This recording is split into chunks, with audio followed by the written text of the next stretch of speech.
We read about the passing of Sarah, that Avram only became aware of her demise after he had returned from the Akedah. And the Torah tells us, V'yovo Avram lispel the Sarah Lifkoso. He came to eulogize her and to cry over her. So the kaf in Lifkoso is written smaller. So the question is, what does it connote? So seemingly, it minimizes, it's to indicate the crying was minimized. Now the question is why?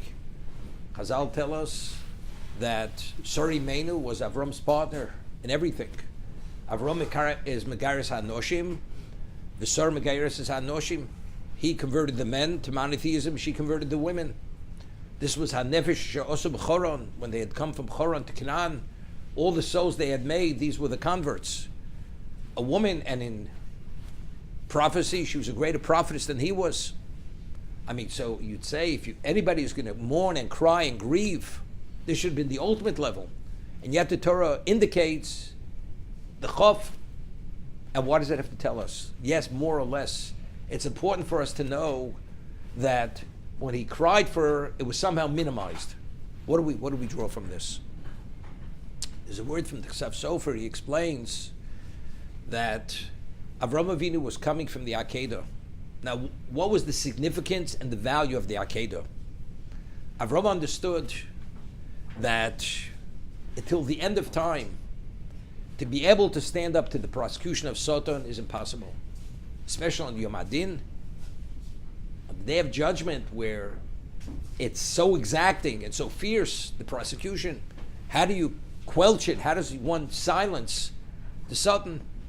It's going to be silenced with the Akedah. With the Nesoyon, the schus of the Akedah, the merit of the Akedah, Avram Avinu, that despite everything, he was able to withstand that test, and he was going to bring his son, who was the future of Klal Yisrael. This was the future patriarch.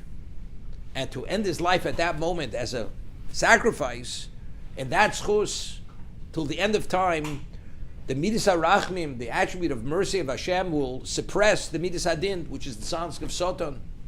Every aspect of the ayil, of the ram that he slaughtered, he said, as Rashi brings Chazal, it's the equivalent as if I'm bringing my own son. So he actualized all the intent, which he meant initially to be the son, was what? Was the ayil. This guarantees the eternity of Klal Yisrael. Forever. This is the experience Avram Avinu had. Now he comes back and he's confronted with this tragedy. His wife passes away.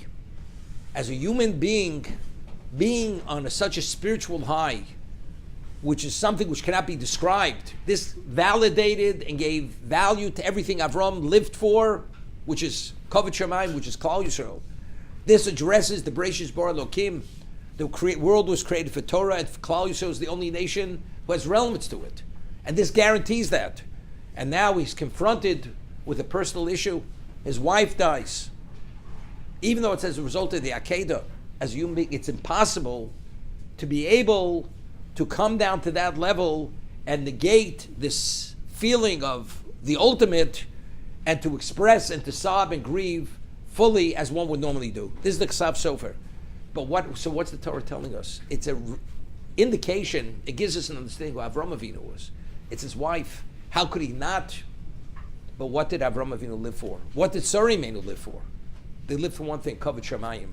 And since at this moment, Kavod Shamayim was addressed at the most advanced level to guarantee it, that there's going to be Laman L'chvodi Barosif, my glory was created, and that's going to come to fruition and be actualized. Therefore, Avram Avinu wasn't able to, only because he was that great person, to grieve and eulogize and to cry sufficiently for his wife.